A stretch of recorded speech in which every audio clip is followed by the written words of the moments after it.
국민들이요 사실은 문재인 대통령을 뽑을 때 큰 기대를 안 했어요.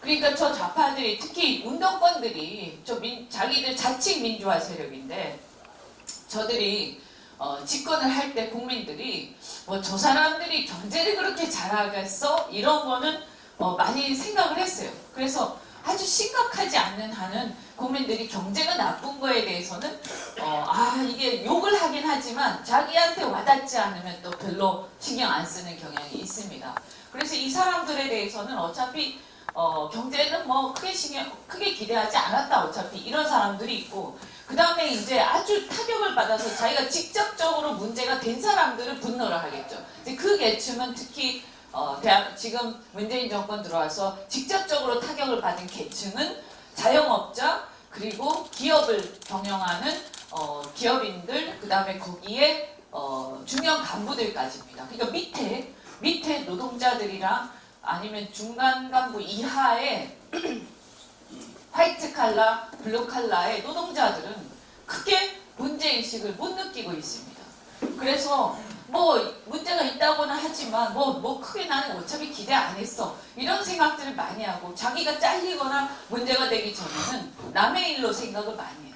근데 어쨌든 간에 자영업자 그 다음에 기업을 경영하는 사람들 그 다음에 거기에서 경영진에 해당되는 이사라든가 간부들까지는 문제의식을 느끼고 있습니다. 근데 그런 사람들이 얼마 많이 되는 건 아니잖아요. 그런 사람은 대부분 원래부터 보수 진영의 지지층이었고 또 어쩌면 지금 들어와서 더 강하게 지지할 수는 있겠지만 이것만 가지고 우리가 이길 수는 없습니다. 그러면 이제 또 하나가 뭐냐 문재인 정권 관련해서 외교 안보 뭐 안보를 포기했다. 이것도 역시 안보를 포기했다라고 화를 내는 사람들은 대부분 이미 보수 지지층이에요. 그래서 사실은 원래 지지층에서 크게 넓어지지 않는 거예요. 그러면 뭐냐? 제가 보니까 이제 외교 관련해서 무능하다 또는 위험하다 이런 생각들은 좀 하는 것 같습니다. 근데 되게 그런 사람들은 또 지식인층입니다. 그래서 그 지식인층들 중에서 문재인 정권을 지지를 했다가 철회하고 지금 돌아서는 사람이 좀 일부 있지만 지식인층이 또 그렇게 넓지는 않습니다. 그래서 그러면 뭐냐 어디를 우리가 집중적으로 공략을 해야 되냐라고 했을 때 저는 하나는 이제 젊은 층을 가지고 우리가 봤을 때요 예를 들어서 통일이나 남북교류 문제 여기에 대해서는 젊은 층이 굉장히 분노하는 사람들이 많이 있습니다. 예를 들어서 뭐냐 하면 젊은 사람들은 북한이 그냥 다른 나라예요. 거기에 이상가족이 있는 것도 아니고 우리나라가 아니라 그냥 우리하고 같은 말을 쓰는 다른 나라란 말이에요. 그런데 그냥 마치 독일과 오스트리아 같은 정도로 생각을 해요. 젊은 사람들. 한 번도 북한에 가본 적도 없고 별로 관심도 없고 그 다음에 굉장히 성가신 나라다 이렇게 생각을 합니다. 그런데 이런 성가신 나라에 대해서 바로 옆에 국경을 맞대고 있어가지고 굉장히 많은 성가신 일들이 일어나는데 보니까 굉장히 건방지고 적반하장이고 그 다음에 더 심각한 건 뭐냐 하면 이 미친 정부가 자꾸 퍼주기를 하면서 끌려다니고 자존심 상하는 짓을 계속하고 있다. 그러면서 무슨 올림픽을 같이 치른다는 둥 미친 짓을 계속하고 있는데 짜증난다. 지금 우리나라도 먹고 살기 힘든데 이 정부가 지금 미쳐버렸나 보다. 이런 정도의 어떤 인식을 갖고 있습니다.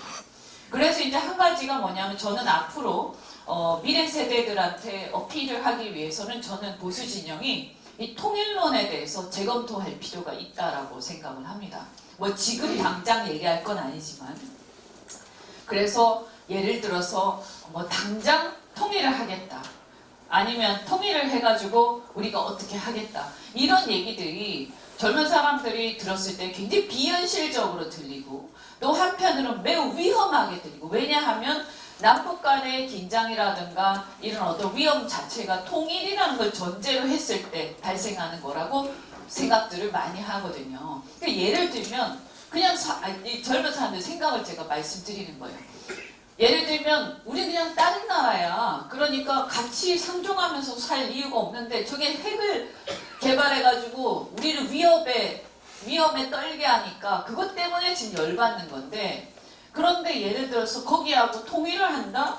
그리고 우리하고 체제도 다르고 생활 방식도 다르고 완전히 다른 나라하고, 그리고 굉장히 못 사는 나라하고 통일을 했을 때 이게 우리한테 이득이 되냐 안 되냐를 가지고 주로 판단을 많이 합니다.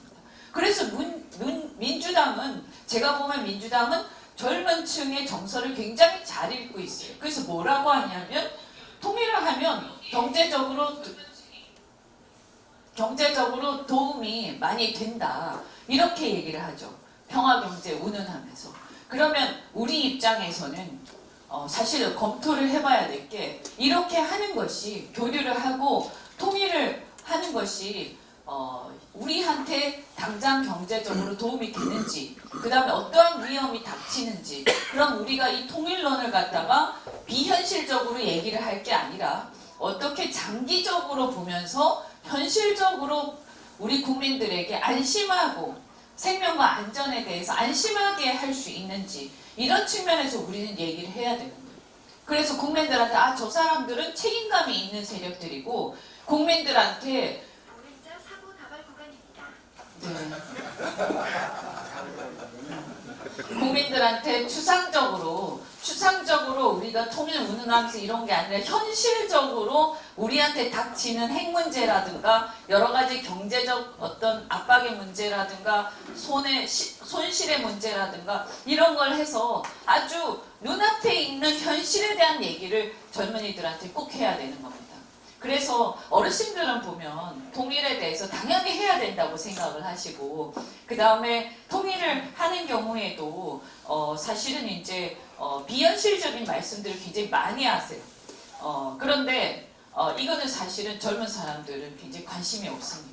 오히려 통일 얘기를 하는 것 자체가 위험하다고 생각하고, 그런 것 자체가 못마땅하게 생각하고, 그래서 왜 하지도 못할 통일을 갖다가 떠들면서 오히려 마치 북한하고 우리가 무슨 교류를 해야 되는 것처럼 얘기를 하냐, 이렇게 생각하는 사람들이 굉장히 많습니다. 그래서 이런 부분들에 대해서는 저는 좀 관점의 전환이 필요하다. 하지 말자는 게 아니라, 우리가 현실적으로 체제가 다른데 자꾸 통일을 얘기하다 보니까 저쪽의 프레임에 말리는 겁니다. 그거는 얘기를 하다 보면 북한의 체제를 무너뜨리기 전에는, 김정은을 죽이기 전에는 할 수 없는 거예요.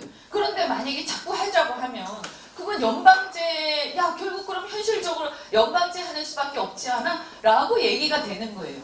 그래서 그런 문제들에 대해서 저쪽 프레임에 말리면 안 되기 때문에 저는 굉장히 냉철하게 우리는 얘기를 해야 된다. 그래서 현실적으로 체제가 다르기 때문에 이런 상황에서 통일을 얘기한다는 것은 불가능하고, 그 다음에 저쪽하고의 문제와 관련해서 결국에는 체제가 무너지기 전에는 통일 논의 자체가 불가능한데, 저 체제가 무너지는 것은 김정은이 어떤 상황이 벌어진다든가 국제관계에서 어떤 큰 변화가 일어나지 않는 한 우리가 뭔가 해갖고 할 수 있는 거는 사실은 없습니다. 그래서 이런 부분들에 대해서 굉장히 냉철하게 얘기를 하고, 그래서 결국에는 우리한테 지금 당장 필요한 것은 이 핵 문제를 다루는 것, 그 다음에 북한의 문제에 대해서 그럼 현실적으로 나중에 통일이라는 걸 해야 되기 때문에, 그럼 저 체제를 어떻게 점진적으로라도 무너뜨릴 것인가, 어떻게 해서 저쪽의 체제를 갖다가 변화시킬 것인가, 어떻게 해서 북한에 그러면 민주화가 일어나게 만들 것인가, 어떻게 해야 북한의 개혁개방이 일어나게 유도할 것인가, 이런 쪽으로 우리의 정책 방향이 바뀌어야 된다는 거예요, 제 얘기는. 그래야 그게 훨씬 더 현실적인 얘기가 되고, 그게 훨씬 더 저는 이쪽 그 보수 진영의 관점이나 프레임에 훨씬 더 맞다고 생각합니다. 근데 옛날에는 이제, 왜냐하면 이게 이산가족이 있고 막 그 전쟁을 한 지 얼마 안 된 이런 상황에서는 뭔가 수복해야 된다, 막 이런 게 많이 있었기 때문에 자꾸 우리의 소원 통일해갖고 막무가내로 그냥 무조건 통일해야 돼, 이런 게 굉장히 많이 고정관념이 있으신 것 같아요. 그러다 보니까 연방제라는 논의로 발전할 수밖에 없는 필연적인 구조가 있다고 저는 생각합니다. 어쨌든 간에 이 부분에 대해서도 젊은 층들은 굉장히 부정적이고, 또 일부 완전히 민주당하고 완전히 그냥 싱크로가 돼 있는 사람들은 또 막무가내로 맹목적으로 긍정적이고, 이렇게 굉장히 극단적으로 갈려 있습니다. 여러 가지 이제 정책적인 부분에서 문재인 정권에 대해서 마음에 안 드는 게 굉장히 많지만, 사실은 그게 결정적이라고 저는 생각하지 않습니다. 근데 문재인 정권에 대해서 가장 우리가 그동안에 보수 진영이 아니었는데, 그 다음에 특히 탄핵 이후에 보수 진영이 이탈을 했는데, 그런데 이 문재인 정권에 대해서 아주 비판적인 시각을 갖게 되고 실망을 하고, 그래서 문재인 정권에 적대적으로 되는 사람들의 이 부류를 제가 이렇게 보면 어떤 경우에 어떤 이슈를 가지고 그렇게 변화하는가를 관찰을 해보면 제가 가장 크게 생각하는 것은 민주주의 이슈입니다. 그러니까 이 사람들이 민주화 세력이라고 떠들어댔고, 그래서 자기들이 자유라든가 자유의 확대라든가 민주주의의 어떤 확대, 이런 민주주의 실현, 이런 것들에 대해서 평생 동안 뭔가 투쟁한 사람들이라고 국민들은 막연하게 생각을 했었는데, 그런데 이번에 정권 들어서 보니까 스스로 민주주의를 가장 파괴하고 있고, 국민들의 개인의 자유라는 측면에서 그 개인의 자유를 굉장히 많이 억압을 하고 있거든요. 그래서 오히려 저는 젊은 층이나 중도층한테 어필하는 것은, 첫 번째는 그 민주주의 파괴 문제라든가, 그 다음에 이런 어떤 자유의 억압, 그 다음에 또 하나가 뭐냐 하면 이 모순, 이들이 벌이고 있는 좀 기생충 같은 행태라고 해야 되나요? 기생충 같은 행태. 그래서 기생충 같은 행태는 특히 이제 뭐냐면, 국민들의 혈세가 들어가는 공공부문에 대해서 자신들이 자기의 어떤 이익을 착복하는 그런 구조를 만들어내는 거. 그래서 조국이 가장 전형적인 그 사례인 거죠. 근데 사실은 서울시를 비롯해서 많은 곳곳에서 그들이 공공부문의 빨대를 꽂고 피를 빨아먹는 기생충 같은 짓을 하는 게 굉장히 많이 있습니다. 그래서 그런 부분들을 김제동 건이라든가 이런 거에 대해서 국민들 굉장히 분노합니다. 그리고 이런 부분들을 굉장히 부각을 시켜서 이들은 정말 뻔뻔하고 양심이 없는 도둑놈들이고 기생충들이다. 이게 훨씬 더 보편적인 국민들, 특별히 어떤 진영의 그동안에 자기가 보수다, 진보다 이런 걸 크게 생각하지 않았던 사람을 가장 분노하게 만드는 이슈들입니다. 그래서 이런 것들을 많이 파헤쳐서 이거를 극대화하고 그것을 논리적으로 정리를 해서 국민들한테 계속 얘기를 해야 되는 겁니다.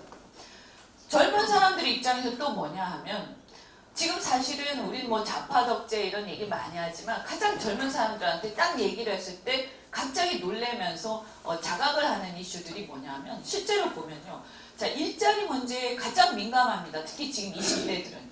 그런데 일자리 문제에 대해서 민감한데 이 문재인 정권이 일자리를 줄이는 정책을, 젊은 사람들의 일자리를 잠식하는 정책을 취하고 있다라는 것에 대해서 자각이 별로 없습니다. 그런데 아시다시피 문재인 정권의 노동정책은 기득권 노조를 보호하는 정책이죠. 그래서 기득권 노조들을 위해서 진입장벽을 만들고, 그래서 그들이 어떤 짓을 해도 잘리지 않게 하고, 그래서 노동시장 경직되게 해서 젊은 사람들이 새롭게 노동시장으로 진입하는 것을 막는 역할들을 톡톡히 하고 있습니다. 그래서 결국에는 니네들의 일자리를 이들이 문재인 정권과 결탁한 기득권 노조와 결탁한 문재인 정권과 그 세력들이 니들 젊은 사람들의 일자리를 빼앗고 있는 것이다. 그리고 이 사람들은 젊은 사람들한테 말로만 하지 실제로 일자리 정책을 보면 다 노인 일자리들. 그리고 그 노인 일자리도 다 일회성 일자리들이다. 그러니까 젊은 사람들의 일자리 창출에 대해서는 관심도 하나도 없는 거예요. 그래서 사실은 노골적으로 생각했을 때, 야, 너네들 솔직히 생각해보자. 문재인 정권이 젊은 청년층의 일자리에 대해서 뭐 하나도 있냐. 결국에는 말로는 막 그러면서 표 얻으려고 노인 일자리에만 뭐 하고 있는 거 아니야. 휴지 죽게 하는 거, 그런 거. 그게 또 생산적이지도 않지만. 그 다음에 또 기득권 노조들의 일자리. 그래서 그 다음에 또 뭡니까? 정년을 연장하자는 얘기를 하고 있죠. 죄송한 얘기인데 이제 어르신들 입장에서, 노인들 입장에서는 정년 연장이 반가운 얘기겠지만, 젊은 사람들 입장에서는 정년 연장이 굉장히 안 좋은 얘기. 어차피 일자리는 한정돼 있는데 정년 연장하게 되면 신규 일자리가 줄어들 수밖에 없거든요. 이런 부분들에 대해서 굉장히 화를 내면서 정년 연장 이슈 이런 걸 하면 아주 당신네들은 정말 뻔뻔한 놈들이다. 그리고 결국에는 표를 위해서 노년층한테 어필하는 정책만 취하고 있는 젊은 사람들한테 관심도 없잖아. 이렇게 하면서 굉장히 몰아붙여야 되는데, 근데 제가 보면 좀 안타깝게도 그 정년 연장 문제에 대해서 한국당이 별로 그렇게 많이 화를 안 내더라고요. 네. 그 이슈들은 사실은 굉장히 이거를 자극을 해서 그걸 가지고 예를 들면요, 우리가 정치라는 게 결국에는 뭡니까? 어차피 대중을 움직여야 돼. 대중을. 그래서 선동을 해야 되는, 일정하게. 나쁜 선동은 해서는 안 되지만 바람직한 방향으로 선동은 해야 됩니다. 국민들이 잠을 자고 깨어있지 않았을 때, 그래서 잘못된 진실들이 있는데도 그 진실을 알리지 않고, 그래서 국민들이 깨어나지 않고 그대로 잠자고 있으면 결국 나라가 이상해지는 거 아니에요? 그럼 그 국민들을 깨워야 되는 거죠. 그러면 그 깨우는 과정에서는 결국 선동이 필요한 거예요. 그래서 정년 연장 이슈도 나왔을 때 별거 아닌 게 아니라, 그런 거 젊은 사람들을 조직화하면서 이 문제에 대해서 분노하십시오라고 막 얘기를 해야 되는 거예요. 당신들의 일자리를 저들이 빼앗고 있습니다라고 막 해야 되는 거예요. 그것뿐만이 아니죠. 정년이 그것뿐만이 아니고요. 도대체 젊은 일자리에 대해서 하는 게 뭐가 있어요? 그리고 계속 줄어들고 있어요. 30, 40대 일자리는. 경제가 안 좋아지니까 그런 것도 있지만, 지금 이 정부는 아주 교묘하게 젊은 층에 대해서는 문화적인 그런 정서적인 접근을 통해서 사실은 젊은 층을 이렇게 자기들 쪽으로 끌어들입니다. 그래서 예를 들어서 민주당 같은 경우는 계속 젊은 정치인들을 발굴하고, 그래서 그 젊은 정치인들로 하여금 젊은이들 사이에 가서 젊은이들의 문화에 맞는 얘기를 하게 하고, 그래서 같이 놀게 하고, 그렇게 해서 계속 선동을 합니다. 그래서 마치 그들이 보면 민주당이 굉장히 젊은 사람들을 위하는 정당인 것처럼 보입니다. 왜냐하면 젊은 사람들이 많으니까. 그러면 그게 이제 계속 악순환이 돼서 또 젊은 사람이 많으니까 또 젊은 사람이 많이 들어가고, 그래서 대학교에 예를 들어서 총학생회 같은 것을 장악하고, 민주당 어떻게 하냐면 정의당 이런 데는 더한데요. 총학생회장 선거를 하는데 돈이 듭니다. 그러면 총학생회장이 자기들 당원이면 얼마나 그게 큰 도움이 됩니까? 그죠? 그 학교 분위기 자체가 달라지는 거거든요. 그래서 총학생회장 선거를 할 때마다, 이게 선거할 때 제가 알기로는 최소한 한 몇천만 원이 드는 걸로 알고 있어요. 왜냐면 광고도 해야 되고, 그래도 또 선거 운동하는데 돈이 다 들어가더라고요. 근데 젊은 대학생들이 무슨 돈이 있어서 선거운동을 몇천만 원 들여서 하겠습니까? 그 돈이 어디서 나겠습니까? 원래 집이 부자인 경우도 있겠지만 대개는 후원을 많이 받습니다. 돈으로 후원 받는 경우도 있겠지만, 예를 들면요, 여러 가지 방법이 있지 않겠습니까? 그 학생을 고용하는 경우도 있을 거고요. 그 학생을. 아니면 그들이 하는 활동에다가 기부를 하는 경우도 있을 거고요. 아니면 그들이 무슨 포럼 같은 걸 만들면 거기다 용역을 주는 경우도 있을 겁니다. 그렇게 해서 그 사람들한테 몇천만 원을 기부를 하고 용역을 주고, 이렇게 해서 그들하고 친해지면서 밥을 같이 먹고 작업을 합니다. 그게 이제 공산주의자들이 많이 하는 거잖아요. 그래서 계속 작업을 해갖고 친해진 다음에 내보냅니다. 총학생회장 선거에. 그래서 대부분 당선이 돼요. 왜냐하면 대학교의 총학생회장의 투표율이 몇 프로냐면 10%가 안 되거든요. 한 5%도 안 될 거예요, 아마 요즘에는. 거의 관심이 없기 때문에. 근데 그 총학생회장의 권한은 굉장히 많습니다. 예를 들어서 학교에 누구를 초대해서 강사를 초대해서 특강을 한다. 이런 것도 총학생회에서 반대하면 못 부릅니다. 그래서 예를 들어서 우파 쪽 지식인들이라든가 정치인들은 대학교의 강사로 잘 초대가 안 됩니다. 그 이유가 바로 그런 이유 때문에. 근데 민주당 사람들이나 그쪽 이렇게 그쪽 김재동 같은 사람도 그렇고 그쪽 좌파 지식인들은 굉장히 많이 초대합니다. 그러면 그런 말을 특강을 듣고 자기들끼리 낄낄거리고, 그 다음에 같이 끝나고 나면 같이 뒤풀이하고 그렇게 지내는데 어떻게 그쪽을 지지를 안 하겠습니까? 그러니까 제가 답답한 거는 뭐냐면, 지금 이제 이 우파에서는 뭐 정교조 교육이 어쩌고저쩌고 막 하시는데 물론 그 영향도 있을 거예요. 그러나 정교조 교육이 다가 아니고요. 정교조 교사가 절대 다수를 차지하는 것도 아니고 그렇지 않은 교사들도 일선에 많이 있습니다. 그리고 젊은이들도 정교조 교사가 그렇게 교육한다고 해갖고 다 그렇게 가는 것도 아니에요.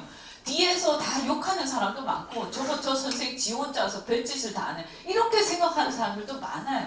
지금 젊은 그 청년들은 그렇게 얘기한다고 해가지고 그 말을 고지고대로 절대 듣지 않습니다. 오히려 막 주입하면 반발하는 사람들이 더 많습니다. 굉장히 개인주의와 자유주의가 강하기 때문에요.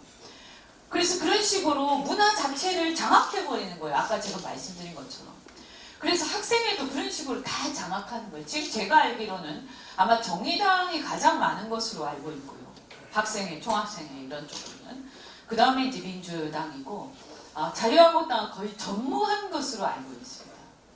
그래서 제가 그걸 보면서 정말 참 정신이 없구나. 정신이 없어. 그래서 저는 이런 거부터 해야 된다는 거예요. 이런 거부터. 그래서 조직적으로 예를 들어서 대학생위원회 제가 이렇게 보니까 자유한국당의 대학생위원회나 청년위원회는 어떻게 자리 한 자리 꿰차려고 줄 서는 애들 태반이에요. 그러니까 나이만 젊었지 머리는 이미 노쇠한 닳고 다른 정치인이나 다름없는 그런 사람들이 많이 있어요. 그건 다 어른들이 길들인 겁니다. 그렇게. 네. 그렇게 해서 그게 무슨 그 사람들이 무슨 청년 최고위원이고 청년위원장이고 무슨 대학생위원장입니까? 그거 아무짝에도 쓸모없습니다. 실제로 그렇게 해서 청년 최고위원이 된다 한들 그렇게 줄 서가지고 일반 청년들은 전부 조롱하고 비웃고 아무도 지지하지 않습니다. 그래서 예를 들어서 청년 최고위원이든 청년위원장이든 대학생위원장 그런 사람들은 어떤 사람들이 돼야 되냐. 실제 그 대학교 생태계 속에서 공동체 속에서 지지를 받고 주변에 자기 조직들이 있고 대학생들이 따르는 사람들이 그런 역할을 하고 그런 자리에 올라가야 되는 거예요. 그런 것들을 제대로 꿰뚫어보고 그렇지 않는 애들 그러니까 조직도 없고 아무 활동도 안 해놓고 자기들한테 줄 서가지고 뭐 하나 하려고 하는 애들을 그 정확하게 이것을 가려내서 사실 크게 신경 쓰지 말아야 됩니다. 그래서 제대로 된 사람들을 발굴을 해야 돼요. 근데 그렇게 하려면 신경을 많이 써야 돼요. 그리고 실제로 기성정치인도 현장에 가서 함께 호흡을 해야 그걸 가려낼 수가 있어요. 그렇지 않겠어요? 그래서 저는 이렇게 보면서 제가 이 보수 정치의 개혁은 결국에는 자유한국당의 개혁하고 비슷한 얘기이기 때문에 제가 그냥 자유한국당 얘기하겠습니다. 그리고 보면 그래서 정치를 말이죠. 이렇게 건성건성하고 있어요. 건성건성 제가 보면. 다 그런 건 아니지만 그 대학생위원회 하나를 꾸리더라도 정말로 대학교를 다 쫓아다니면서 총학생회장을 우리가 그럼 한 2년만 신경 써가지고 발굴하고 육성하면 얼마든지 총학생회에서 한 3분의 1은 장악할 수 있는데 그것도 안 하고 있단 말이에요. 아무도 하는 사람도 없고 관심도 없습니다. 제가 보면. 그럼 당이 마비된 거라고 저는 생각합니다. 그 자리가 그렇게 많이 있으면 뭐합니까? 마비된 거죠. 그건 당이 아니, 정당이 아닙니다. 이런 작은 데서부터 너무나 차이가 많이 나는 거예요. 저는 민주당에서 그 전국 청년위원장을 했는데 그때 말이죠. 제가 이제 정치 학교 같은 걸 만들어가지고 제가 한 10기까지 배출을 했는데 그때 이제 우리는 뭘 싸웠었냐 하면 위에 이제 위에 그 의원들, 국회의원들이 자꾸 줄을 세운단 말이지. 청년위원들을. 그래가지고 저는 싸웠습니다. 의원들하고. 그래서 우리는 청년위원회, 우리는 우리의 독자성이 있고 우리는 어떤 계파에 줄을 서지 않는다. 우리는 우리의 정치를 한다. 그러니까 니네들 우리한테 함부로 이래라 저래라 하지 마라. 그러면서 막 싸웠어요. 근데 지금 이제 제가 나가고 나서 좀 많이 망가지긴 했는데 제 얘기는 뭐냐면 과연 한국당에 그렇게 위에 정치인들이나 기성 정치인들하고 맞먹으면서 싸울 수 있는 젊은이들이 있냐는 거예요. 그런 사람들이 이렇게 대들고 하면 그걸 욕하거나 건방지다고 얘기할 게 아니라 그런 사람들이 나중에 훌륭한 정치인들이 됩니다. 결국은. 그래서 우리는 그런 사람들을 키워야 되는 거예요. 근데 그렇게 하지 않아요.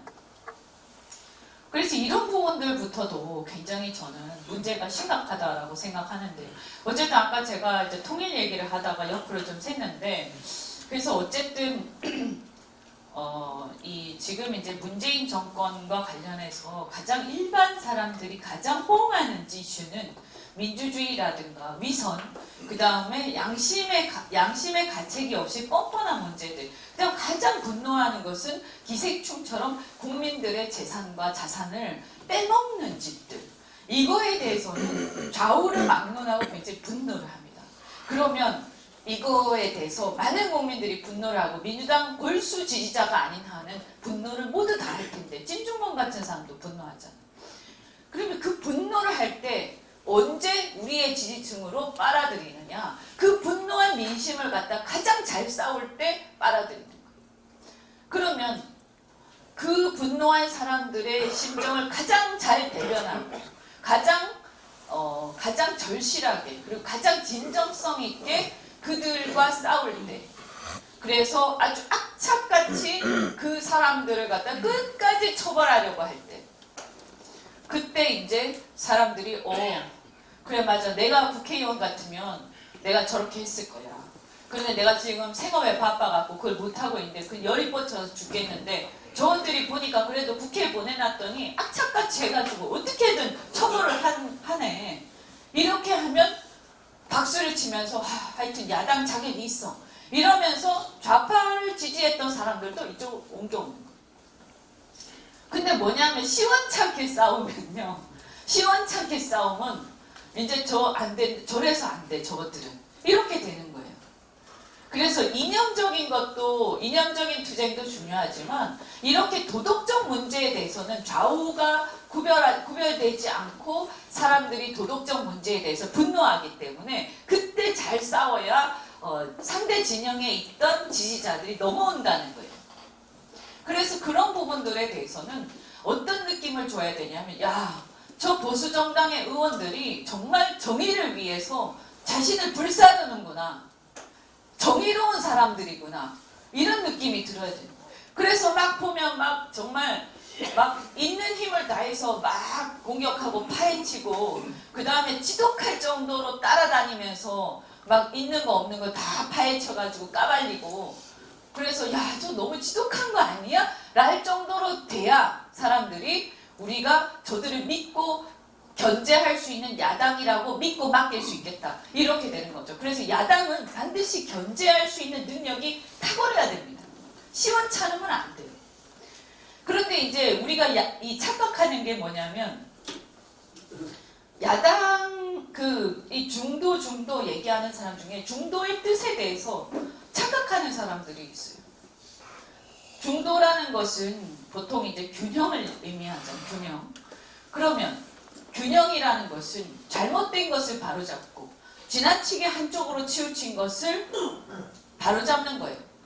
그럼 지금 같은 경우에는 잘못된 게 너무나 많고 지나치게 왼쪽으로 간 게 너무나 많지 않습니까?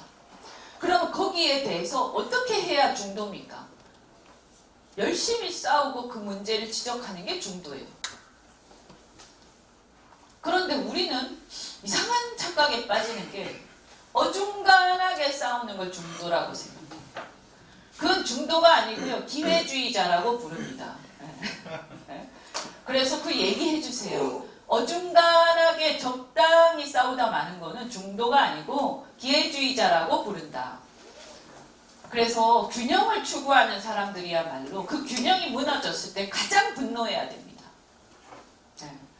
그래서 저는 안철수나 유승민이 중도라고 생각하지 않습니다. 그냥 비겁한 사람들입니다. 진짜 중도는 그 균형이 무너졌을 때 가장 분노합니다. 근데 분노하지 않잖아요, 그 사람들. 분노한 거 본 적이 별로 없어요. 이렇게 권력 투쟁을 할 때는 굉장히 분노를 많이 하던데 막상 국민들의 어떤 억울한 일이 있고 할 때는 별로 안 분노하더만. 그건 정치인이 아니죠, 그런 거는. 그래서 이 어떤 중도의 의미에 대해서도 우리가 제대로 알아야 되는데 여하튼 간에 이렇게 어떤 문제에 대해서 우리 야당은 강력해야 되고 선명해야 되고 그리고 아주 견제를 잘해야 됩니다. 그래서 국민들이 저 정권이 말이지 저렇게 개판을 치면 이 도대체 뭘 믿고 우리 보고 살라는 거야. 그런데 내가 국회 가서 정치할 수도 없고 나는 생업이 바쁜데 근데 저것들 보내놓으니까 시원찮게 싸우고 막지도 못하고 그래서 이렇게 도대체 이렇게 저렇게 시원찮게 싸우더니 이게 말이 되냐? 이렇게 한단 말이에요. 그러면 우리가 뭐 때문에 저들한테 월급 줘가면서 공직자로서 보내냐? 응? 야, 니네들 다 옷 벗고 나와. 이렇게 되는 거예요. 그게 좌파 성향의 국민들도 똑같이 반응을 합니다. 어쨌든 잘못된 일이 있을 때 정의롭게 그것을 막지 못하면 똑같습니다. 그거는. 그래서 어쨌든 내가 좌파 성향을 가졌던 우파 성향을 가졌든 중립적인 성향을 가졌든 잘못한 특히 도덕적으로 잘못한 이런 일들이 생겼을 때 이걸 제대로 강력하게 견제를 하고 정말 야 저기 걸리면 꼼짝도 못하겠네. 그리고 어쨌든 쟤네들한테 맡겨놓으니까 뭐가 좀 믿음직스럽다. 어쨌든 쟤네들한테 견제를 맡겨놓으면 정권이 함부로 하지는 못하겠구나. 함부로 부정부패를 하지는 못하겠구나. 아 믿음직스럽네. 이렇게 됐을 때 지지를 하는 거예요. 야당은. 그래서 여당을 지지하는 것과 야당을 지지하는 거의 어떤 심리는 저는 다르다고 생각합니다. 그래서 옛날에 한번 생각을 해보세요. 민주당이요. 굉장히 지독하게 여당을 공격하고 막 잡아뜯은 적이 있어요. 우리가 봤을 때 야, 너무 심한 거 아니야? 막 이럴 정도로 막 지독하게 한 적이 있었죠. 근데 그렇게 지독하게 하면 국민들은 어떻게 생각해요? 야, 너무 심한 거 아니야? 라고 하면서도 표를 찍을 때는 야 그래도 쟤네들이 그래도 믿음직스러워 이러면 탁 찍는다니까요. 그래서 야당은 지독하고 강력해야 됩니다. 근데 그게 말을 막 함부로 하라는 얘기가 절대 아니고요. 끈질기게 물고 늘어져야 된다. 이런 얘기입니다. 그래서 국민들이 믿고 맡길 수 있는 야당이 돼야 된다라는 거죠. 그래서 그런 의미에서 보면 지금 자유한국당의 모습은 시원찮죠. 사실. 그래서 뭐냐면 저는 요새 통합 논의가 진전 중인데 제가 이렇게 얘기를 합니다. 지금 이 통합의 가장 큰 목표는 무엇이어야 되느냐? 정치 세력의 교체다. 정치 세력의 교체. 그래서 정치 세력이 교체가 돼서 시원찮은 모습의 야당이 아주 이게 뭐라고 해야 되죠? 정말 이렇게 싹박한 야당의 모습으로 바뀌어야 됩니다. 21대 총선 이후에 새로 들어오는 21대 국회의원들의 면면들은 우리가 딱 봤을 때 이제 좀 마음 놓고 좀 믿고 맡길 수 있겠다. 이제 좀 마음 놓고 쟤네들이 제대로 한번 싸울 수 있겠다. 이런 사람들이 확 들어와야 되는 거예요. 정치 세력이 교체가 돼야 됩니다. 이거를 김영호 의장께서는 그 판가리라고 얘기를 하시더라고요. 판가리. 맞습니다. 여러 가지 면에서 그렇게 해야 됩니다. 첫 번째, 지금 탄핵 가지고 막 서로 싸우잖아요. 지금도 보면 새로운 보수당 유승민하고 이렇게 막 논쟁을 하는데 저는요 그 사람이 그랬죠. 탄핵의 강을 건너자고 그랬죠. 그죠? 그리고 제가 볼 때는 탄핵의 강은 어떻게 건너냐? 탄핵과 직접적이고 깊게 연관되어 있는 사람들은 물러나면 강을 건널 수 있어요. 그 사람들이 안 나타나면 돼. 21대 국회에. 네. 자꾸 그 문제가 시비거리가 되는 사람들이 전면에 나서지 말고 뒤로 물러서면 탄핵의 강 건널 수 있습니다. 물론 그 뒤에 그 사안에 대한 진실 문제라든가 명예회복 문제 여러 가지 남아있죠. 그거는 그 사안과 직접 연관성이 덜한 사람들이 중립적인 입장에서 나중에 권력을 잡았을 때 다시 조사하고 명예를 회복하면 되는 거예요. 근데 어떻게 했어요? 그것과 관련해서 이해관계 너무 깊게 있어. 자기의 정치 생명과 관련해서 이게 만약에 탄핵이 잘못됐다 이렇게 결론이 나면 정치 생명 끝나는 사람들이 있을 거 아니에요. 그럼 그 사람들은 결코 그 문제에 대해서 중립적으로 이 문제를 다룰 수 있겠습니까? 객관적으로? 못 다뤄요. 그럼 그런 사람들 때문에 계속 왜곡되는 겁니다. 사실 여러분도 느끼시겠지만 언론이 그때 다 동조를 하면서 잘못을 많이 했어요. 그게 나중에 문제가 다시 불거져서 다시 조사를 하게 되면 그 언론들도 문제되지 않겠습니까? 그죠? 책임이 지어지지 않겠습니까? 그때 그 사안에 대해서 잘못 결정한 사람들이 있을 거 아닙니까? 왜냐하면 가짜뉴스가 꽤 많이 있었으니까 그거에 대해서 그냥 넘어간 언론이라든지 좀 심하게 한 언론 같은 경우 책임 소재가 분명히 나오거든요. 그럼 어떻게 했어요? 자기가 그 책임 소재를 묻는 게 두렵기 때문에 그 얘기가 다시 재론되지 않도록 계속 그 방향으로 기사를 쓰지 않겠습니까? 우리 다 알고 있잖아요. 그래서 그때 예를 들면 그 언론사에서도 그 당시에 직접적으로 책임 소재가 문제될 수 있는 사람들은 그런 사람들이 물러나면 그 다음에는 편안하게 객관적으로 문제를 우리가 진실을 가질 수가 있겠죠. 그래서 시간이 저는 좀 필요하다고 생각합니다. 지금 당장 그들이 다 그런 자리에 앉아있기 때문에 어렵다. 그러나 그런 부분들은 나중에 결국 역사가 평가를 할 수밖에 없고 저는 반드시 재평가하는 날이 올 거라고 생각합니다. 역사는 한 번도 그냥 넘어간 적이 없습니다. 그래서 그런 문제에 대해서 너무 조급하게 생각할 건 없다. 그러나 문제는 뭐냐 하면 자꾸 그런 것을 가지고 시비가 되는 이유 자체가 그런 중심에 있던 사람들이 자꾸 다시 정치를 하기 때문이라고 저는 생각합니다. 그래서 그들이 물러나면 저는 된다 이렇게 생각하고요. 그래서 어쨌든 그것뿐만이 아니고 사실은 이 여러 가지 면에서 지금 현재의 정치 세력에 여러 가지 아쉬운 점이 많이 있습니다. 예컨대 여러분이 보시더라도 20대 국회에서의 투쟁력이나 이런 것은 정말 최악 아니었습니까? 그러면 앞으로 우리의 목표는 뭡니까? 일단 정권을 바꿔야 돼요. 정권을, 그죠? 무조건 바꿔야 되죠. 이게 정권이 안 바뀌면 어떻게 되겠습니까? 아주 암담한 상황으로 가지 않겠습니까? 그럼 정권을 바꾸려면 어떻게 해야 됩니까? 우리가 당장 생각해보면 21대 국회에서 총선에서 이기면 정권이 바뀝니까? 이긴다고 무조건 바뀝니까? 꼭 그런 것도 아닙니다. 21대 총선의 결과 어떤 사람들이 국회로 진출하느냐가 바로 다음 대선의 당락을 좌우합니다. 우린 야당이죠. 자, 당장 올해 국정감사가 있을 거예요. 내년에도 있을 거고. 그게 이제 대선 전에 있는 국정감사죠. 그 다음에 정기국회가 있을 거고요. 그리고 예산 심사가 있을 거고. 근데 만약에 지금까지 하던 것처럼 흐리멍덩하게 시원찮게 싸우면 대선에서 이길 수 있겠습니까? 국민들이 과연 정권을 바꿔야 되겠다라고 생각하겠습니까? 다수가요. 그러니까 어떻게 해야 되냐면 정말 한 사람 한 사람이 뛰고 날고 해야 된다는 얘기예요. 그래서 이 국회의원들 중에서 적어도요, 제가 볼 때 한 20명 이상이 스타가 탄생해야 되고요. 국민들이 그 당의 꼭 대표뿐만이 아니라 그 스타 한 명 한 명을 너무나 지지하는 사람들이 많아가지고 그 사람들 때문에 그 당을 지지를 해야 되는 거고요. 그래서 튀는 사람이 많은 게 절대 나쁜 게 아니에요. 민주당을 보면 뭐 표창원당보다 막 있잖아요. 우리는 막 욕하지만 그 진영에서는 그 사람들이 스타란 말이에요. 그런데 그런 사람들이 몇 명이나 있어요. 엄청나게 많잖아요. 저기는.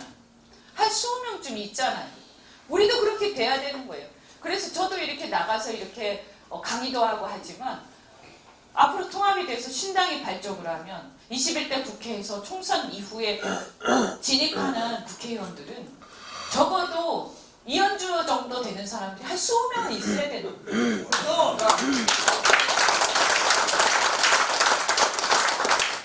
그래서 각계 각분야 여성도 있고 남성도 있고 뭐 30대도 있고 40대도 있고 50대도 있고 또 분야도 다르고 출신 지역도 다 다르고 그래갖고 다 그 지역에서 엄청난 인기를 부과를 하면서 국민들을 막 선동하고 또 진실을 알려주고 깨우치고 하면 얼마나 큰 변화가 있겠습니까? 저 혼자는 불가능하거든요. 이게 엄청나게 중요하다는 거예요. 그리고 국정감사를 했더니 와 정말 막 대단한 거야. 전부 다 막 정신이 하나도 없어. 너무 막 그냥 압도적으로 문제를 파헤치고 계속 공격을 해서 저거 국정감사를 한 바퀴 돌고 나면 문재인 정권 저거는 죽여야 되겠다 모두 다 생각이 나는 거예요. 그렇게 돼야 되지 않겠어요? 사실은 또 그렇잖아요. 지금 윤석열 총장이 수사를 잘하고 있죠. 그런데 저런 것들이 국정감사에서 막 터져야 되는 거죠. 응? 막.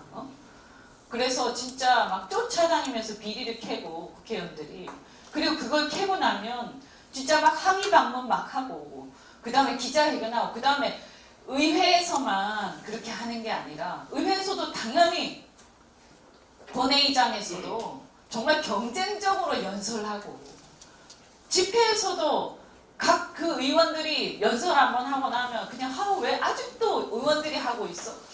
좀 그만하지, 이게 아니라, 응? 그 사람이 연설하고 나면 사람들이 막 가슴이 뜨거워지고, 이런 사람이 그래도 한 10명은 있어야지.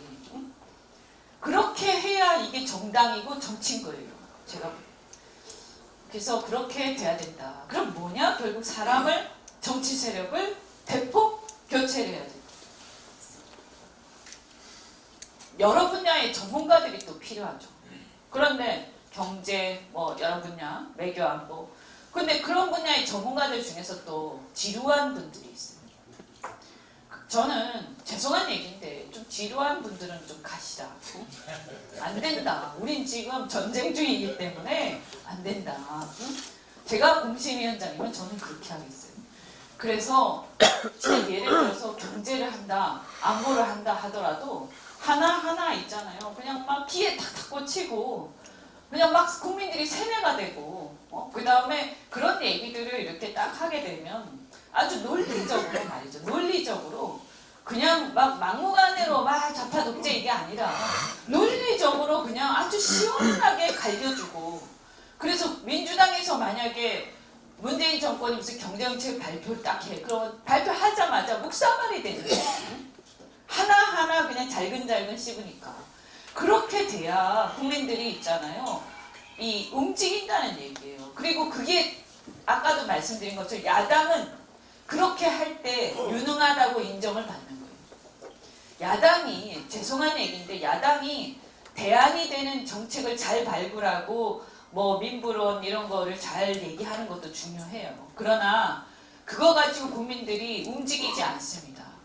문재인 야당은 견제를 하는 게 원래 그거기 때문에 아직 여당이 아니잖아요. 그죠? 여당이면 좀 다를 수 있죠. 그래서 문재인 정권의 어떤 그 실책, 그 다음에 그들이 발표하는 정책들의 허점, 이런 것들을 아주 그냥 시원하게, 그 다음에 국민들 귀에 탁 꽂히게 한마디로 쫙 이렇게 비판을 하고, 그런 사람들이 그게 근데 면면을 보니까 와 그냥 이게 대충 하는 사람이 아니고 정말 이 사람도 대단한 경제 전문가고, 예를 들면요, 이런 게 막 있을 때 저 진용들이 화려하구나 이렇게 되는 거예요. 그러면 사람들이 어떻게 되면 야 니네가 해라 니네 이렇게 되는 거죠. 이제 그만 물러나고 쟤네들이 잘하네, 쟤네들 시킵시다 이렇게 되는 거예요.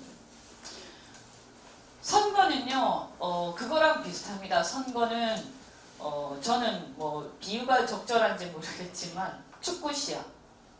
좀 더 잔인하게 얘기하면 과거 그 중세 시대, 저 고대 시대에 있었던 검투 시합 이런 거하고 저는 비슷하다고 생각합니다. 인간의 본성하고도 연관이 돼 있고 결국 권력 투쟁인데, 그 권력 투쟁을 옛날에는 전쟁을 통해서 했었죠. 그래서 땅 따먹기를 하면서 전쟁을 통해서, 왜냐면 옛날엔 농업 사회였기 때문에 땅이 중요했잖아요. 그래서 땅을 따먹는 이런 전쟁을 많이 하고, 그 전쟁 과정에서의 결과가, 전쟁 과정과 결과가 권력을 재편하는 결과를 가져오죠. 현대 사회에서는 그 전쟁 대신에 이제 선거를 통해서 옛날에 이제 내전 형태로 했다면 지금은 이제 평화롭게 선거를 통해서 권력 투쟁을 하는 겁니다.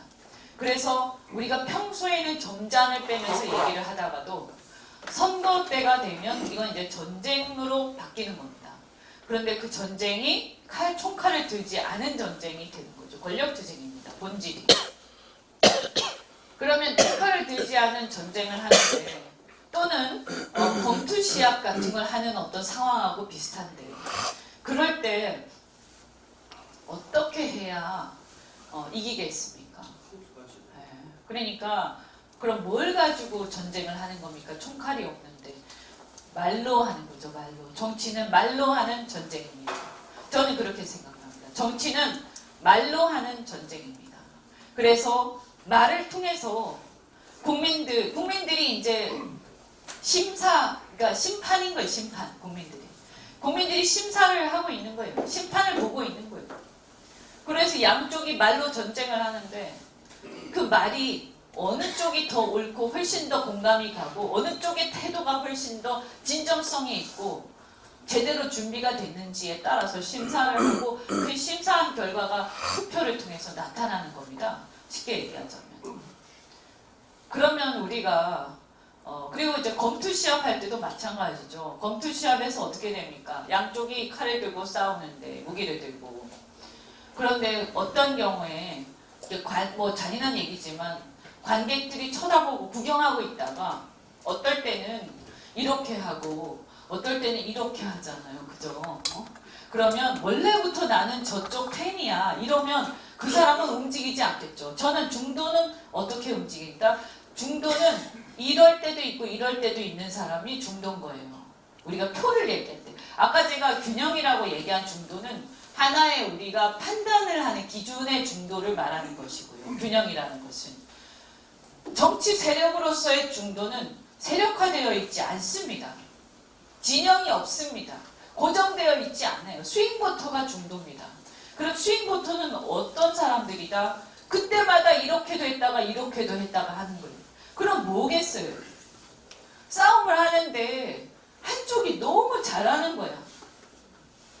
근데 잘한다고 그냥 이렇게 할까요? 잘해도 얄미우면 이렇게 하는 거예요. 그러니까 뭐냐 하면 싸움도 잘해야 되지만 사람들이 좋아해야 되는 거예요. 사람들이. 얄미우면 절대 안 되는 거예요. 얄미우면. 가식적이거나 뭔가 얌체같이 보인다든가 얌체같이 그렇게 보이면 얄밉지 않겠어요? 그러면 싸움을 잘해도 이렇게 되는 거예요. 그냥 죽여버리자 이렇게 되는 거예요. 근데 싸움도 못하면서 얄밉고 가식적이면 어떻게 되겠어요? 당연히 이렇게 되는 거예요. 그럼 어떨 때 이렇게 하면서 자 관객들이 검투 시합을 보고 있는데 갑자기 전부 다 벌떡 일어나서 다 이러면서 소리를 지르는 거예요. 그렇게 되면 압승하겠죠. 선거에서. 바로 그런 상황을 만들어내야 선거에서 압승을 하는 거죠. 그럼 그런 상황은 어떻게 만들 수 있겠어요? 사람들의 피를 끓게 해야 돼요. 그게 선동해야 되는 거예요. 피를 끓게 해야 됩니다. 어쩔 수 없어요. 전쟁인데 뭐. 권력투쟁이잖아요. 뭐 선거는. 선동하면 안 된다? 그거는 거짓말이에요. 뭐 그런 정치인이 다 있습니다. 그게 좋은 선동, 그냥 거짓말을 하면서 선동하면 안 되지만 사실을 일깨우면서 선동해야 됩니다. 포퓰리즘 하면 안 된다? 너무 심하게 해서 우리가 뭐 이 가산을 탕진하는 경우가 있어서는 안 되겠죠. 문재인 정권처럼 저렇게 하면 안 돼요. 그런데 적당한 수준, 그리고 해도 되는 용인할 수 있는 수준에서는 해야 됩니다. 선거를 하는데.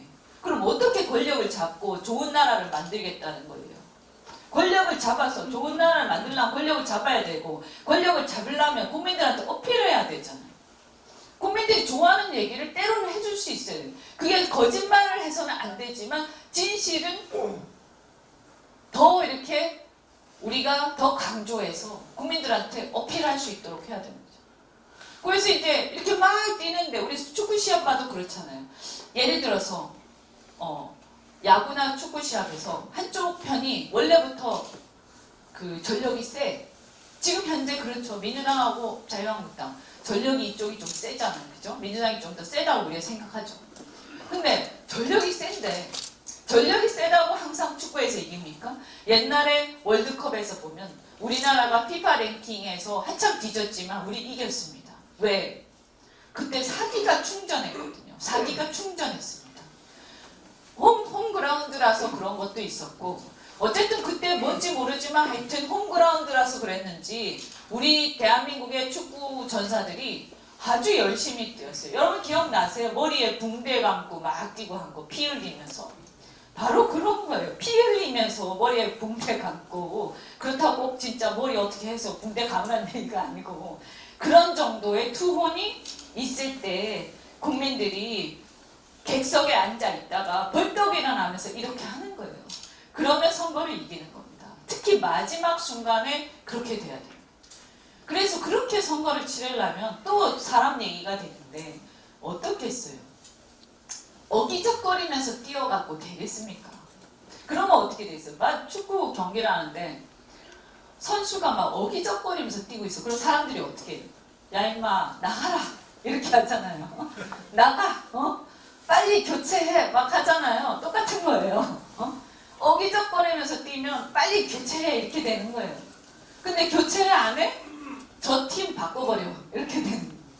그러니까 선거에서 이기려면 나가라 하는 사람들을 공천을 하면 안 되는 거고, 아주 팔팔하게 능력 있고 정말 투쟁력 있는 사람들이 새로 투입이 돼서 막 날고 뛰어다녀야 되는 거고, 그런 사람들을 잘 포진을 시키고 잘 배치를 해서 각 곳에서 그냥 막 정신없이 이 포를 날려야 되겠죠. 그래서 이 통합이 지금 잘못 가고 있다라고 저는 생각합니다. 제가 몇 번 글도 쓰고 이렇게 했는데 복당이 통합의 중심이 되고 있어요. 정말 심각합니다. 물론 복당이 필요하죠. 왜냐하면 밖에 있으면 좀 혹시라도 표를 깔아먹을 수 있으니까. 그러니까 안으로 들어오는 게 좋습니다. 그리고 받아주는 게 좋습니다. 그런데 그 복당을 가지고 이게 통합이다라고 하면서 그 통합에 전부 인양하다 보면 뭡니까? 그 통합은 하나도 감동적이지 않습니다. 옛날에 문제를 일으켜서 팀에서 나갔어. 아니면 문제를 일으켜서 팀에서 쫓겨났어. 그런데 다시 시합을 하기 전에 그 사람들을 받아줬어요. 그래서 뛰게 하는 것까지는 좋아요. 그런데 문제를 일으켜서 나간 사람들을 막 이렇게 갑자기 연봉을 엄청나게 높게 주면서 막 데리고 들어오면 그 다음에 어떻게 되겠어요? 진짜 열심히 뛰던 사람들이 안 뛰어버리죠. 그죠?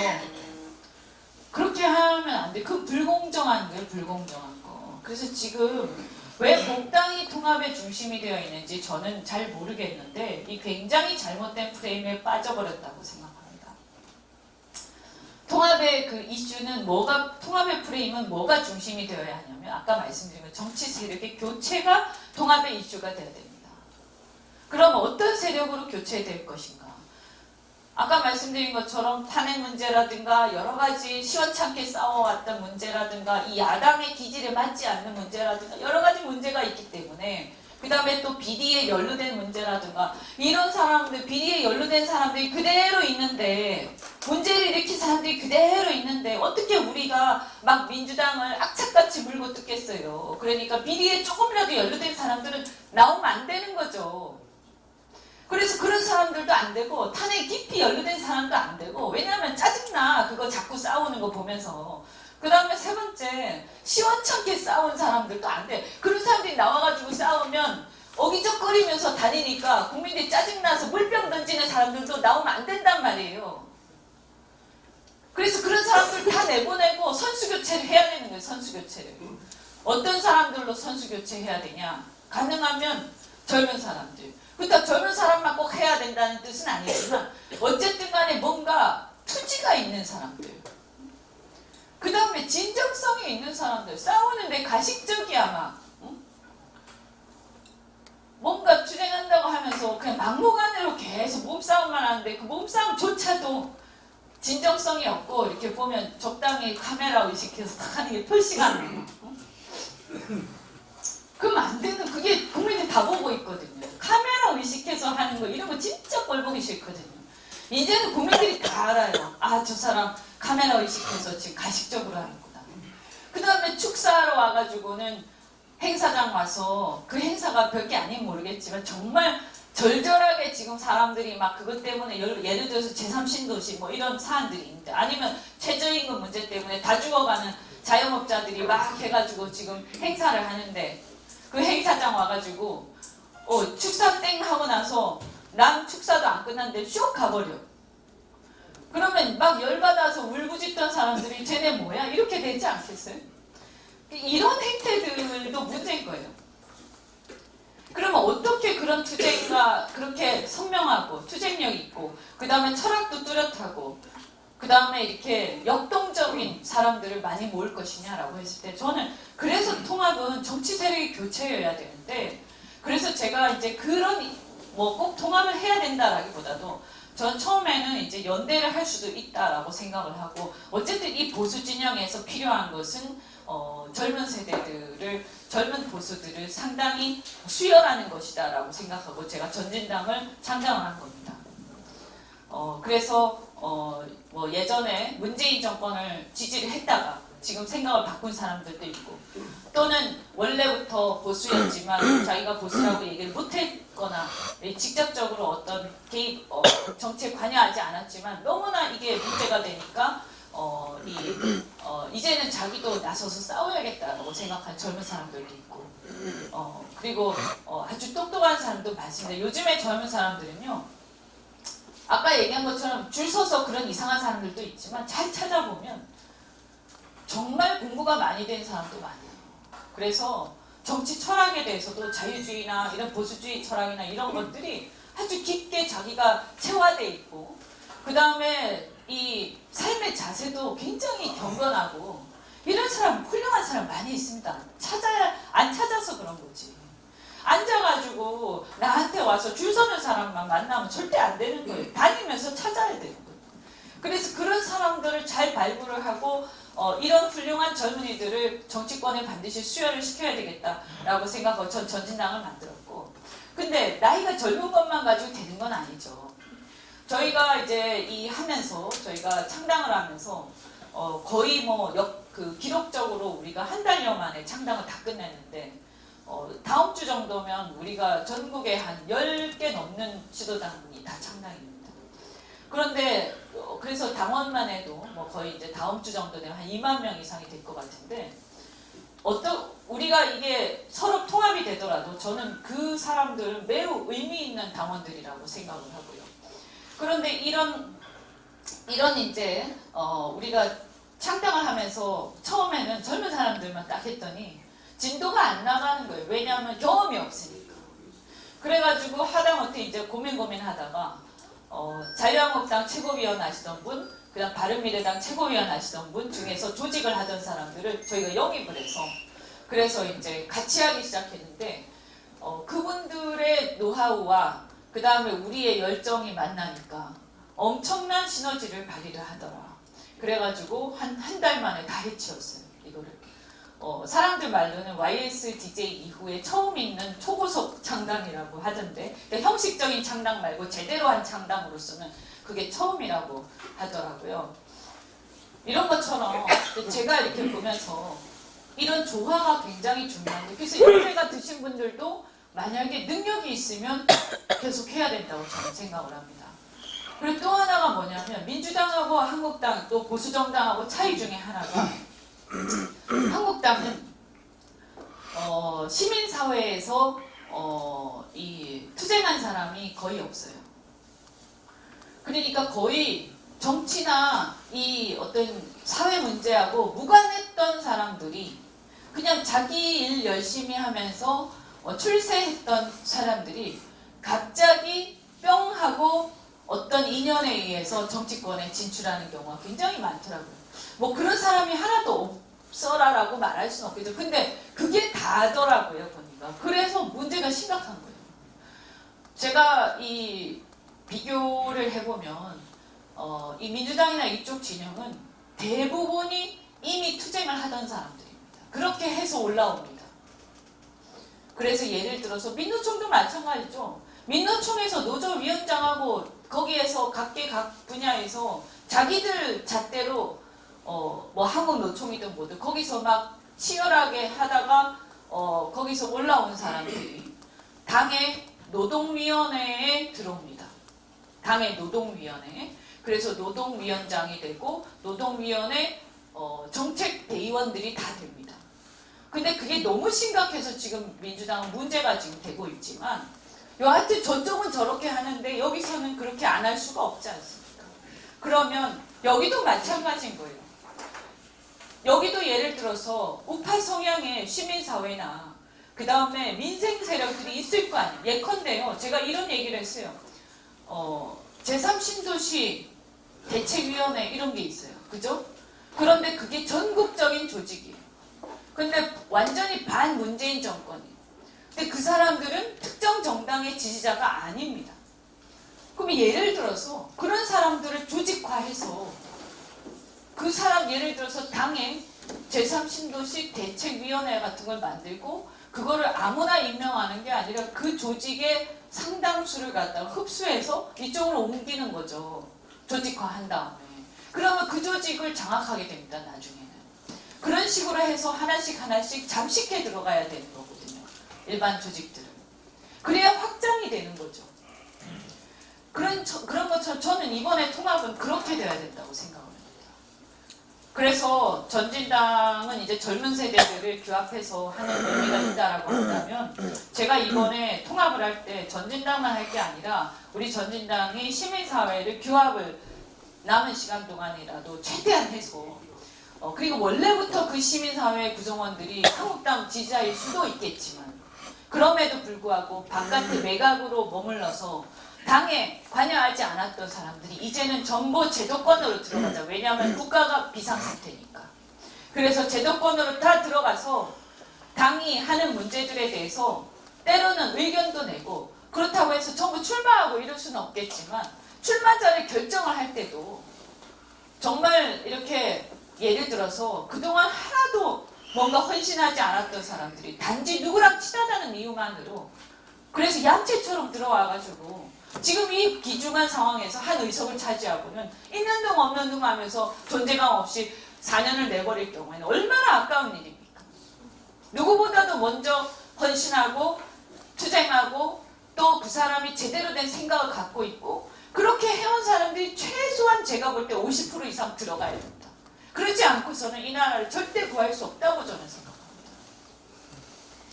그래서 제가 어제 그저께 황교안 대표하고 얘기를 했고 자 이번에 이 통합이 이렇게 세보수당 중심으로 해서 무슨 복당이 통합의 다인 것처럼 진행되면 우리 반드시 망한다.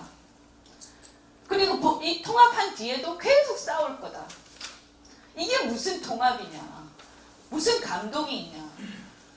받아들여야 되는 것은 맞고 그것을 동의는 하지만 그 통합을 중심으로 진행되면 망한다고 합니다.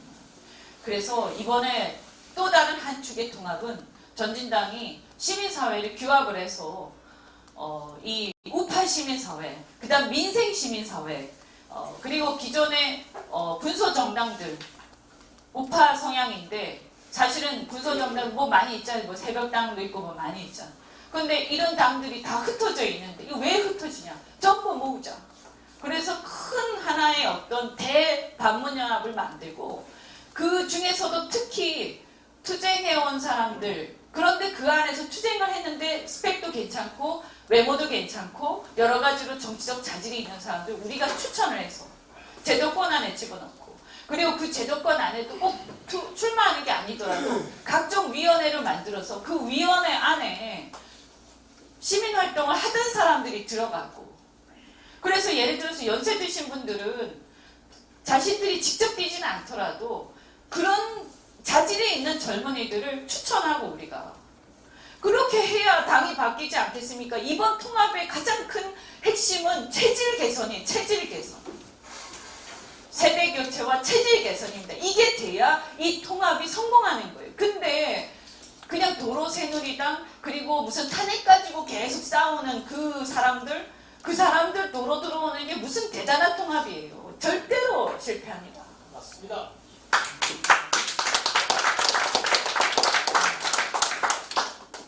그리고 이제 그 안철수 하는데 안철수는 안 옵니다. 제가 봤을 때는 그리고 아마 처음 올 때부터 보니까 광주를 가는 걸로 봐서는 광주, 그러니까 호남의 어떤 타겟을 하고 민주당을 지지하지 않는 호남 사람들이 지금 찍을 데가 없다 이렇게 생각해서 아마 그걸 노리고 비례대표 몇 개를 가지려고 하는 것 같은데 저는 그냥 놔두는 게 좋다.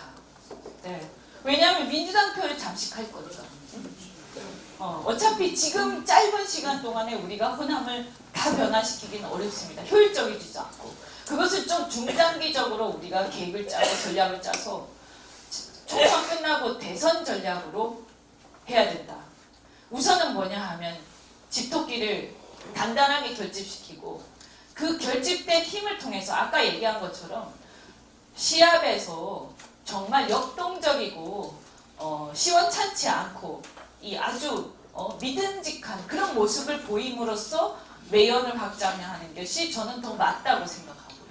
또 이 외연도 무슨 말로 원하는 개혁보수다 하는 이런 식의 외연은 가짜 외연이에요. 그거 말고 말로 자꾸 말장난하는 사람 다 국민들 별로 신경 안 씁니다. 솔직히 말해서. 그게 문제가 아니라 예를 들면 자영업자들 문재인 너무너무 싫은데 문재인 옛날에 지지했거나 근데 지금 너무 싫어. 근데 한국당은 시원찮고 싫어. 더 싫어. 시원찮고 가식적이고 마음에 안 들고 얄미워. 이런 사람도 있을 거 아니에요. 그러면 이 사람들은 뭐예요? 만약에 통합을 통해서 세력이 바뀌고 체질이 개선돼서 다른 모습을 보여주면 선거 때 찍지 않겠습니까? 그걸 어떻게 보여줄 건가가 더 중요한 거예요, 사실은. 중도를 외연을 확장하는 데 있어서.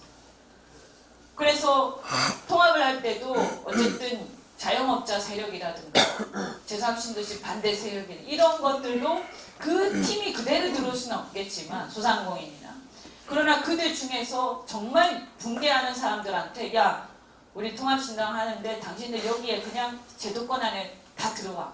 그럼 희망하는 사람들 조직화해서 다시 재조직화한 다음에 당으로 입당을 하세요. 이렇게 해가지고 선거를 치러야 되는 거예요. 그럼 그 사람들이 얼마나 열심히 뛰겠어요. 그렇게 해서 저는 통합의 방향이 바뀌어야 된다는 생각하에 전진, 자유시민 연합 이렇게 해서 내가 연합을 빠른 시간, 지금 시간이 얼마 안 남았지만 그래서 최대한 끌어모아서 그런 어떤 분위기를 으쌰으쌰하는 분위기를 만들면서 한국당하고 통합을 하겠다. 그래야 이게 뭔가 국민들한테도 감동이 있고 그 다음에 우리 우파의 진영의 국민들한테도 신뢰를 준다. 이게 자칫 잘못하면 무슨 집 나간 도둑놈이 집 나간 탕자가 그죠? 집 나간 탕자가 자칫 잘못하면 다시 돌아오는 것까지는 좋은데 안방을 차지하는 그런 이상한 상황이 오면 또 국민들이 집토끼가 안 좋아합니다. 그것도 안 될 일이에요. 그건 나중에 그들이 만약에 신뢰를 받게 되면 다시 또 좋은 기회가 올 수 있을 거예요. 근데 지금 그렇게 하는 것은 굉장히 저는 위험하다라고 생각하고 그런 부분에 있어서 정말 실제 이 집토끼들의 신뢰를 회복하고 여기에 결집을 이뤄내서 사람들로 하여금 우리 시험에서 제일 중요한 게 뭡니까? 전쟁에서 사기입니다. 사기. 사기를 100배 충전해야 됩니다. 사기. 그래서 우리는 이길 수 있다. 우리는 해낼 거다. 그리고 반드시 해내야 된다. 그래서 모든 사람들한테 우리 일단 집토끼들한테 이 사명감으로 가득 차게 열정으로 가득 차게 하면서 이길 수 있다는 자신감으로 가득 차게 하면서 그걸 통해서 외연을 확장해야 돼요.